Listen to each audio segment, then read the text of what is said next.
Let's integrate 5 secant squared x from 0.5 to 1.4.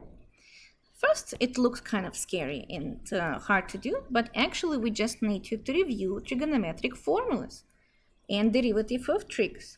What if derivative of sine x or cosine x or tangent x or secant x? Let's do it together. Derivative of sine, remember not the integral, is what? Correct, it's cosine. Cosine gives me what? Negative sine. Good job. Tangent gives me secant squared. Are you catching up? And secant gives me secant x, tangent x. And this is how I memorize it as a student. Tangent really like secant, so it gives even more secant when you differentiate it. Secant squared. But secant likes itself, so it gives itself first and then multiplies by tangent. Now, I already see that secant squared shows up from differentiation of tangent.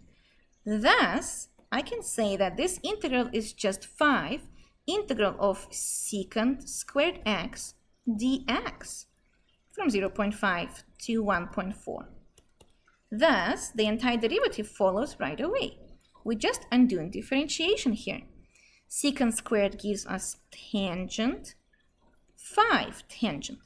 Don't forget the bar. You can put parentheses if you want. You don't have to. Now the bar in 0.5 and 1.4 comes as part of the definite integral. Substitute the top 1.4 into x. 5 tangent of 1.4 minus substitute the bottom 0.5. 5 tangent of 0.5. No need to do plus c because it's definite integral and the answer of the definite integral is a finite number, and that is a final answer. You can factor out 5 if you want. That's on you. Did you figure out quickly what is the approximate value of this answer? It is 26.2579.